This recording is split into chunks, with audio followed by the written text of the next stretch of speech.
Hello, hello. This is Sweater Freak Knitting Lounge episode 12 or 11. I forget.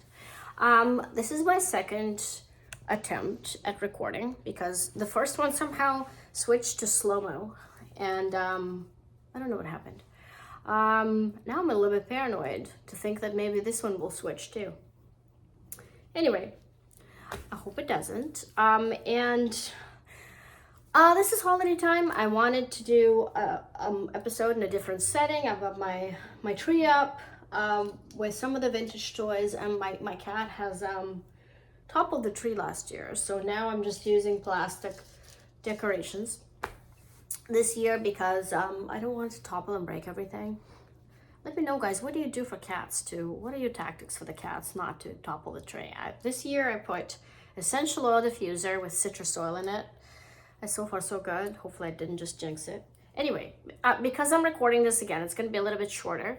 So this episode I wanted to feature some of the hats that I've made over the years, maybe some of the patterns that you may have in your library and want to knit and forgot about and just need a reminder, or maybe you haven't seen them and it's going to be something new for you to knit over the holidays. So we've got a week left till Christmas, so if you guys are knitting gifts, it's a great time to see some new hats inspiration.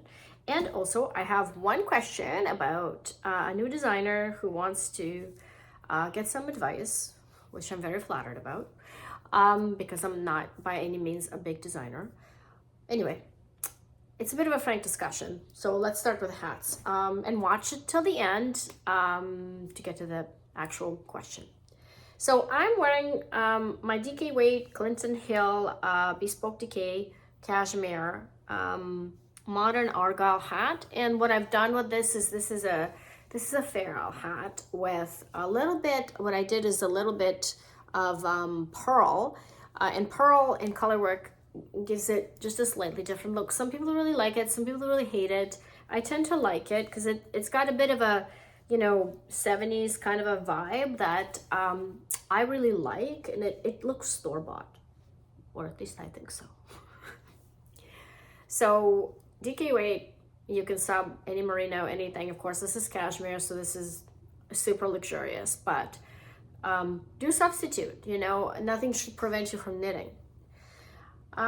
This one is Earth and Sky Hat, which I made with Malabrigo Rios. It's kind of like an Aran worsted weight, and there's a matching sweater in a lighter gauge. Again, this is stranded, and I just love how how punchy this is, and how high impact, kind of like a high contrast color work, which I prefer. All of my designs, I think low contrast color work is really not my thing. Aran worsted weight made from Julie Asseline, I forget the name of the yarn. But this is a companion to my Stan Lee cardigan, and this is a cameo hat. Just as a note, I will not be putting, because I've got a lot of hats here, I will not be putting individual links. I'll just give you guys a link to my Ravelry hat bundle. And from there on, it has all of my hats, not just the ones I'm going to show, so you can just click on the individual links and purchase them, or look at the photos and see maybe you have them already. Anyway, this is a 2x2 rib, and it just has a little bit of that cable, and I really wanted to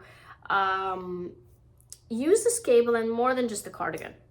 So yeah, I mean, this is not really my color, but I really like this yarn. Oh, it's gonna drive me nuts. I forgot about what the yarn is called. Next one. These ones I mostly wear them in the spring because they're lightweight. They're Hol Scarn super soft yarn, which is sort of between lace weight and fingering weight. And,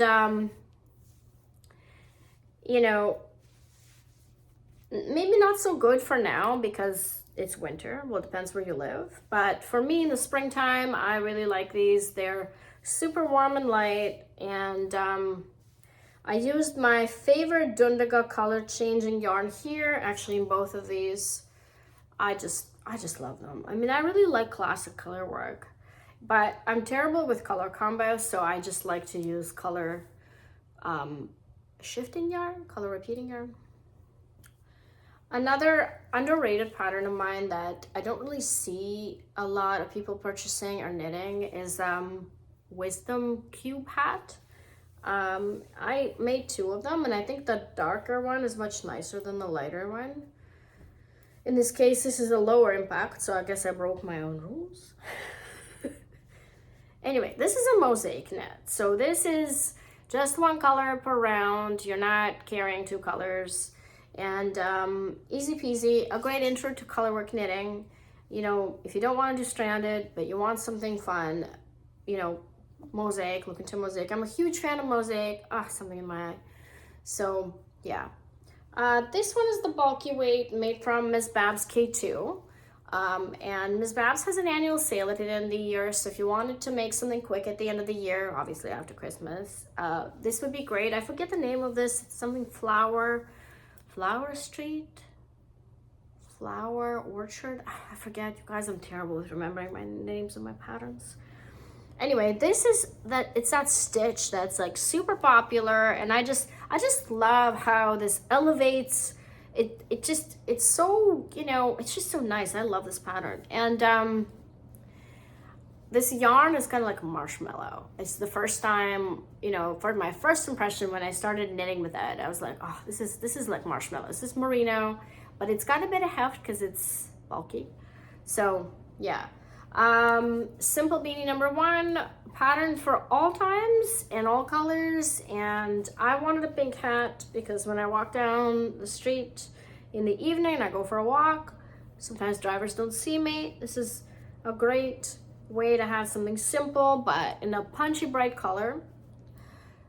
Simple beanie number 1, number 3. I don't have samples because I've gifted them all away. No way I can keep all my samples. Zigzag, which was released about 5 years ago, actually almost 5 years ago, in the spring of 2020. And this is a companion to my Zigzag loops that, if you have been following me for a while, you may remember those. This is not color work. This is just ripple pattern. So increases, decreases. This is even easier if you don't want to do color work, but you just still want a little bit of color. This pattern I released last year, and this is called the Diamond Mine Hat. And what's different is I decided I'm going to try this tubular cast on, and I have a tutorial on my channel that's an easy method that guarantees a result. So I wanted to kind of, again, because this has that cast on and it has a little bit of that purling, it does have that store-bought look. I made 2 of them and I don't remember where the other one went. So I really like this green color. I think it matches the tree. And at this time of the year, I tend to get so attracted to this green, like another green, which is from 3 years ago. And I decided that I'm going to get into all the cables, you know, and I tried to twist cables and just a regular cable. And this is made from a Plucky Knitter's collar, which has a little bit of cashmere to give it kind of a really nice softness, luxury. But again, this is Aran worsted weight. Easy to make. All of these hats are quick knits, you know, aside from obviously finger and way will take you longer. The infamous Mosaic Escher's Dream hat, which I wear quite a bit because, again, it does not look homemade. This is Mosaic, not stranded, so you're not carrying several colors. You're just carrying one. You're just knitting with one color. Stack is getting big. I've got a couple of more to show you, and I wanted to finish the hat showdown with a couple of bulky patterns, especially now that you may not have as much time left. This is Cable Cheer, and it has a little bit of texture and cable here. And it's super easy. Knit 2 evenings. I made 2 of them. Obviously the gray one, the blue-gray one is a little bit more, goes with a little bit more than red. Now, I initially got the Knit Picks Chunky Wool of the Andes to kind of, you know, to do this, but this is for my stash. So if you can find wool, a lot of the times meters per gram, similar yarn composition, you can just substitute a lot of the times, especially if you look at the composition and yardage. I think you should be good with substitution. And the last one I wanted to show was a companion to my selfish sweater, which is simple color work. If you're a beginner color worker knitter, stranded color work knitter, this would be the perfect one because it's bulky, it has an easy repeat, and it just looks like, again, you bought it. So my goal with all my knitting is to have knitting that's, you don't get asked, did you make that? You get asked, where did you buy that? I might be alone on this one, but that's what I think anyway. And we got to our discussion. The question I had from one of the viewers was about becoming a designer and getting some advice, my advice, which again, I'm flattered about, how to approach companies for partnerships, yarn dyers, yarn shops, etc., etc. So I just wanted to share some wisdom, and it may be a little bit too frank for some people, but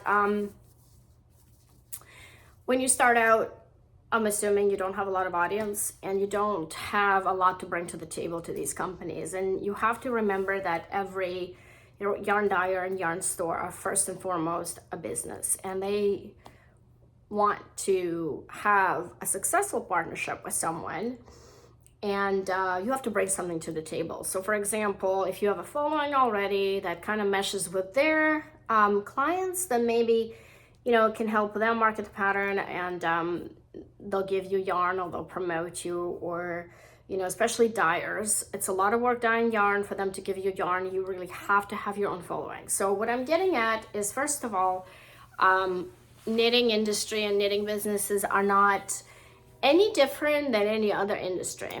They're all businesses. They all want to make money. They want to increase their, you know, viewership. If it's a podcast, clientele, if it's a yarn store, etc., etc., they're not any better or nicer just because they're knitters.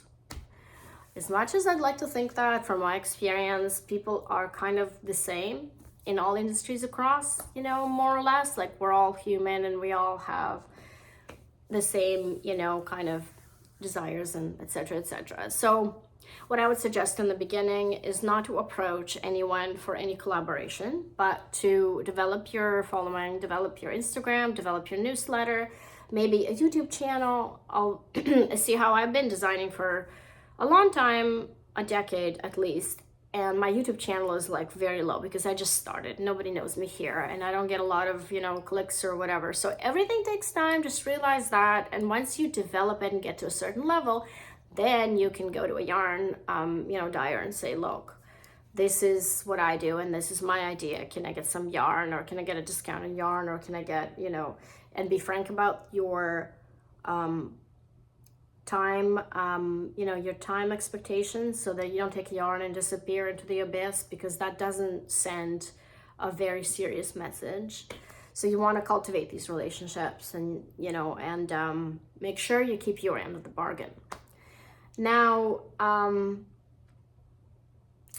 that's the experience I've had. You know, when I started out, I did approach some companies and they didn't really want to work with me. And I understand why, because, you know, I didn't have any following. I didn't have any, you know, didn't prove my, my name as a designer, didn't have a large portfolio, didn't have, you know, like you kind of have to understand them too, right? And don't take it personally. So yeah, so at first, work on yourself. And I think the first step should be that you have to kind of be honest with yourself and decide whether you're running this as a business or you're just knitting for yourself, because your product will differ. Like, a lot of the stuff I made for myself wouldn't really make a good pattern. It wouldn't be a pattern that a lot of people would purchase, and it wouldn't be something that a lot of people would be interested in.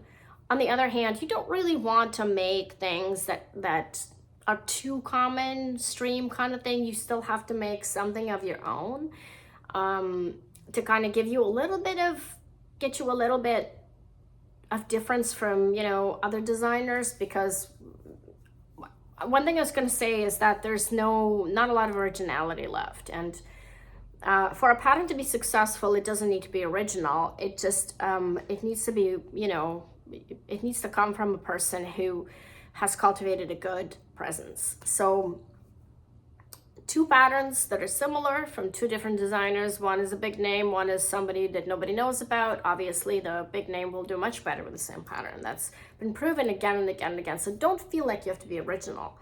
A lot of us, when we started out in the beginning of Ravelry, you know, people judge designers whether the pattern is not original, no point of releasing it. Well, that's not true, because people have different audiences. You know, like your audience will be different from, you know, Hoki's audience or somebody else's audience. And maybe, you know, somebody likes to buy patterns from you versus somebody else. So I would say that don't dwell on originality and don't dwell on, you know, partnerships in the beginning. Just start putting out patterns, see what sells, see what you like, see if you find your flow, your process, and go from there. So I hope that was helpful. And I hope that maybe in the new year you find an energy and drive to get you started, because there's room for all of us in the knitting community and knitting designers. And yeah. So for next episode, I'm not really sure what to talk about. I was thinking about doing a cowl show off like I did the hat thing today. But if you want something else to talk about, do drop the comments, or there's a link to the forum where you can ask a question, or you can email me or DM me on Instagram. But I'm assuming you're knitting a ton for gifts, and I would like to see what you're knitting. And I hope you spend some time with your loved ones, and have a great week. Bye.